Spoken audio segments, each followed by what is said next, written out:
Hello everyone, আমি রাজ আর নতুন একটা ভিডিও নিয়ে চলে এসেছি। তো এটা আমার 29 নম্বর ভিডিও। তো তোমরা তো সবাই জানো বর্তমানে আমি থাকি ব্যাঙ্গালোরেতে। সকাল সকাল কি রান্না হচ্ছে চলো তোমাদেরকে দেখায়। আজকে রান্না হচ্ছে সয়াবিন আর রান্না করছে আমাদের সুকান্ত ভাই। এই যে রান্না হচ্ছে আমরা এখন খেয়ে যাব, আবার দুপুরবেলা এসেও এই একই তরকারি খাবো, তারপর রাত্রেবেলার জন্য আলাদা তরকারি রান্না করা হবে। আর যে রান্নাঘরটা আছে এটা অনেক কষ্টে পেয়েছি, কারণ আমরা যেদিনকে আসি সেই দিনকে কিছু ছেলে চলে গেছে, তো ওই জন্য করে ওদের রুমটাকে আমরা রান্নাঘর বানিয়ে নিয়েছি।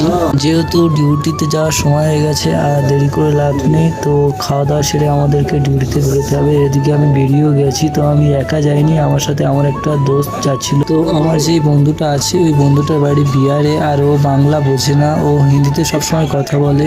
ও আমার বন্ধুটা আমার ভিডিও অনেক পছন্দ করে। আর এদিকে আমি হাঁটতে হাঁটতে কাজের সাইডে চলে আসলাম, আর এদিকে মিস্ত্রি কাজও শুরু করে দিয়েছে। আজকে তোমাদের একটা মজার জিনিস দেখাবো, চলো দেখাই। এদিকে যে কাঠের বক্সটা দেখা যাচ্ছে, এই কাঠের বক্সটার কাজ হলো যেসব আমাদের মতো শ্রমিক আছে এদেরকে যত অভিযোগ আছে সব এর মধ্যে লিখে রাখতে হয়। ওখান থেকে আমার উপরে কিছু কাজ ছিল, আর উপরে আসার পর দেখতে এলাম যে একটা তারা ড্রিলিং করছে, মানে ঢালাই ভাঙছে তো মেশিন দিয়ে। তারপর কাজ করতে করতে সন্ধ্যা হয়ে গেছিলো, আর এদিকে আমাদের রুমে যাওয়ার টাইম হয়ে গেছে। তো আজকের জন্য সবাইকে টাটা। তো ভিডিওটা যদি ভালো লেগে থাকে তো ছোট ভাই সাহেব পাশে দেখো, এরকম নতুন নতুন ভিডিও।